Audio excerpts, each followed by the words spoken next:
Una pregunta interesante. Yo creo que trata de varias cosas. Es una novela que creo que se puede leer de diferentes maneras. La primera es un thriller, ¿no? Es la historia de un crimen que se necesita resolver. Pero no es un crimen común, no lo vuelve esto a Imbéciles Anónimos una novela policíaca, porque al mismo tiempo el crimen está relacionado con cuatro personajes que se presentan desde el principio y que tienen unas características muy particulares. Uno es un homosexual arrepentido, el otro es un cocainómano empedernido, el otro es un gerontófilo, que es un término sexual que es una persona que se excita con mujeres mucho más grandes que él, y el cuarto es una feminista que medio recalcitrante, ¿no? Y linealmente la historia es qué sucede cuando un evento como un crimen llega a las vidas de estas cuatro personas que no se conocían y qué sucede a partir de ese momento.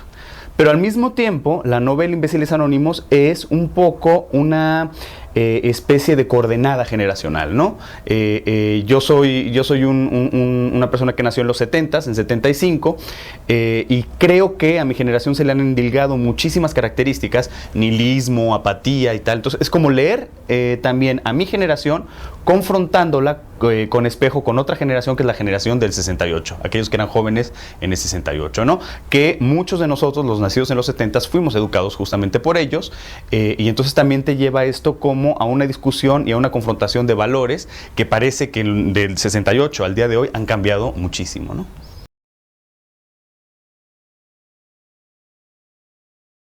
Eso es muy interesante. Hay un libro a mí que me gusta muchísimo, que es de Elias Canetti, que es premio Nobel de 1980, que se llama El testigo oidor. Y El testigo oidor es un libro muy curioso porque tiene cerca de 50 personajes, esbozos de personajes, nada más, ¿no? Y cada uno es de 2 cuartillas, cuando mucho. Y luego la historia del libro es más bonita todavía. Elias Canetti tiene una sola novela que se llama Auto de Fe, y nos habla que el testigo oidor fueron todos los esbozos que él hizo para sacar únicamente 3 personajes. O sea, de 50 posibilidades que tenía, solamente se quedó con 3. En este caso, funciona un poco lo mismo. Yo lo que estaba buscando era 4 personajes completamente icónicos de una generación, ¿no? Tienen características de muchos de mis amigos, tienen características propias. Un personaje es ineludible, es inevitable que se parezca al autor. Puede ser lo que el autor repudia o lo que el autor ama, pero al final de cuentas el personaje es una espora del propio escritor, ¿no? Entonces, en este caso, bueno, Elías es el cocainómano. Yo creo que la droga que sigue estando en boga y más utilizada el día de hoy sigue siendo la cocaína, inevitablemente, ¿no? Tenemos ya drogas de diseños, tenemos éxtasis, tenemos micropuntos, tenemos una serie de drogas más asociadas, digamos, a la música electrónica, pero al menos lo que yo he visto es que la cocaína sigue siendo como la droga primordial por una cosa desde un punto de vista muy concreta, que te da la sensación de ecuanimidad, ¿no? Uno está muy borracho y de repente se mete una línea y de repente ya como que ya parece que no sucede absolutamente nada. Y entonces la cocaína sí se vuelve como una especie de adicción muy del estilo de los tiempos, porque te permite el exceso y el exceso y el exceso y el exceso sin que ese exceso tenga consecuencias, aparentemente, ¿no? Es el caso de Elías, el cocainómano. Luego tenemos a Sonny B, que es una feminista. Pero es una feminista, mi personaje, que siente que ya está un poco a destiempo, ¿no? Como si el feminismo o las partes más duras del feminismo se hubieran quedado estacionadas en los 60s y en los 70s, y a partir de los 80s fuera una frivolidad. Entonces es una mujer feminista, muy inteligente, pero que cree que sus ideales ya no tienen absolutamente nada que ver con el entorno, y se cuestiona muchísimo eso que sucede, ¿no? Y luego tenemos a Marcé, el gerontófilo. Enamorado únicamente de mujeres que le sacan al menos 20 años, tiene una relación muy concreta a partir del sexo, en la cual relaciona el sexo con el deber. Es decir, las mujeres más grandes que él, en realidad no es que lo prendan tanto sexualmente, sino que lo ve como una conquista que tiene que hacer, donde se tiene que probar, donde tiene que templarse para ver si puede gozar a la mujer, y no piensa nunca en sí mismo. Que también creo que es una característica muy de mi generación, el asunto del deber, ¿no? Así como que el día de hoy se habla muchísimo de los ninis, y yo veo que mi generación, contrario a lo que mucha gente cree, sí tiene muchísimo que ver con la obsesión del deber. Tal vez ahí ya se empieza a acercar el asunto del 68, ¿no? En donde nos inculcaron a muchos de mis amigos, a mí mismo, este asunto de una conciencia social, ¿no?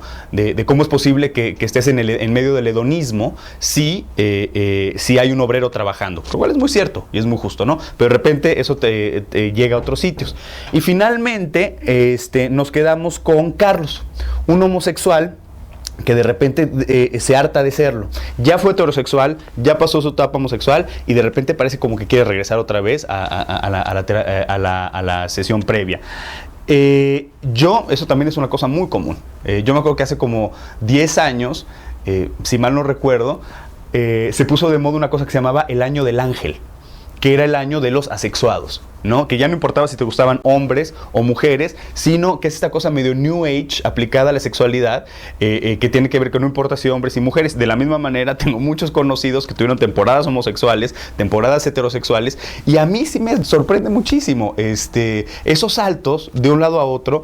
Es como, me sigo preguntando hasta el día de hoy si no son parte de una moda, que en algún momento el homosexualismo, como muchos elementos, muchas tendencias, se vuelven de moda y ya incluso es posible jugar con algo tan visceral, tan íntimo como la sexualidad y utilizarlo nada más como una especie de instrumento al servicio de la moda, ¿no?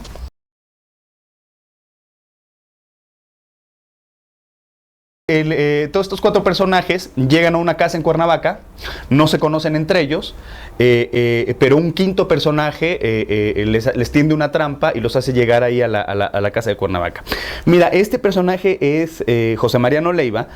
Es muy interesante, porque la pregunta que me hacen, y tienen razón obviamente, ¿eres tú o no eres tú? Sí, no. Pero José Mariano Leiva es tan yo como puede ser Sonny B o como puede ser Carlos. Lo interesante aquí es por qué jugar con un personaje que lleva tu nombre, ¿no? Adentro. Entonces, no les voy a contar mucho porque les arruinaría toda la historia, pero es un poco la idea de el escritor siempre como un ente inmaculado, el dios de sus propios personajes, que los puede controlar, que los puede poner en las peores situaciones, que los hace sufrir, que luego... Entonces aquí pasa un poco lo contrario.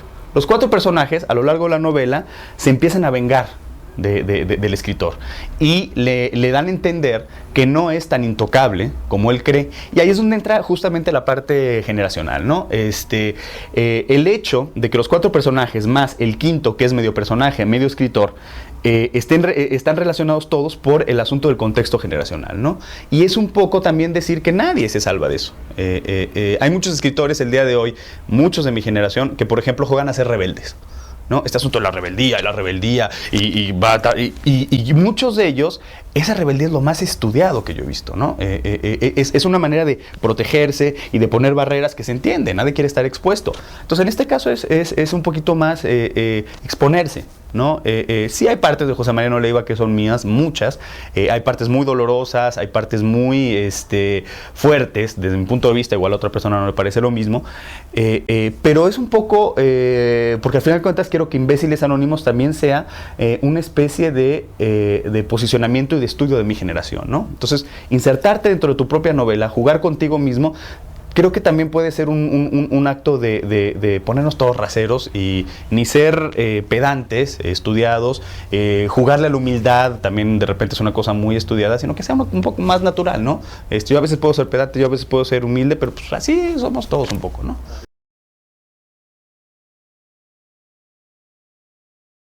Nunca me la planteé como quiero que sea la novela de la generación. No, yo creo que ese tipo si alguien empieza a escribir pensando de esa manera, está destinado al fracaso, ¿no?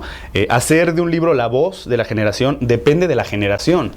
Y luego, si ya nos ponemos historiadores, la pregunta sería ¿de qué generación, no? Hasta donde tengo entendido, la última generación más o menos marcada fue la generación X, a partir de un libro de Douglas Coupland, ¿no? Que se llamaba Generación X. Y después en adelante ya nos han puesto generación X.2, Y, J4 al cuadrado. Entonces, no sé, es la historia, sí creo que aglutina Imbéciles Anónimos. La historia de mucha gente que conozco, de mucha gente de mi edad, y la sorpresa que yo tengo como miembro de ese grupo, hablemos más de grupo que de generación, de la cantidad de lugares comunes que tenemos. ellos y yo, ¿no? Obsesiones muy parecidas, desencantos muy parecidos. Sí creo, por ejemplo, y no sé si estoy hablando por la generación de los nacidos en los 70, sí creo que el tamiz de mis personajes, como el tamiz de mis amigos, se sitúa en un lugar entre el desencanto, el nihilismo, pero no vistos como algo negativo. Es decir, el nihilismo no necesariamente tiene que ser sinónimo de apatía. Una cosa es leer sobre política, por ejemplo, y determinar, siguiendo que la política la detestas. Y otra cosa es que nunca abras un periódico y no leas la política porque prefieres estar viendo, no sé, qué le pasa a Ninel Conde. Una cosa es apatía y otra cosa es nihilismo. Entonces, yo sí tengo muchos amigos muy hartos de la política, pero que leen mucha política, por ejemplo. Y yo siempre he pensado que este estado de este grupo de amigos hartos, hasta la madre de muchas cosas, no es el final de nada, sino que puede ser lo contrario, puede ser el principio de nuevas cosas, ¿no? Un poco como tabula rasa, dejarlo todo ahí y vamos a ver qué viene. Ahora, que de ahí le guste a una persona que no tiene absolutamente nada que ver conmigo y con mi gente y con mi grupo y con la gente que yo conozco y el mundo en el que yo me he desenvuelto, pues tienes razón. Igual hay 4, 5, 6 o 20 novelas generacionales en la medida que hay 4, 5, 20 grupos dentro de una misma generación, ¿no?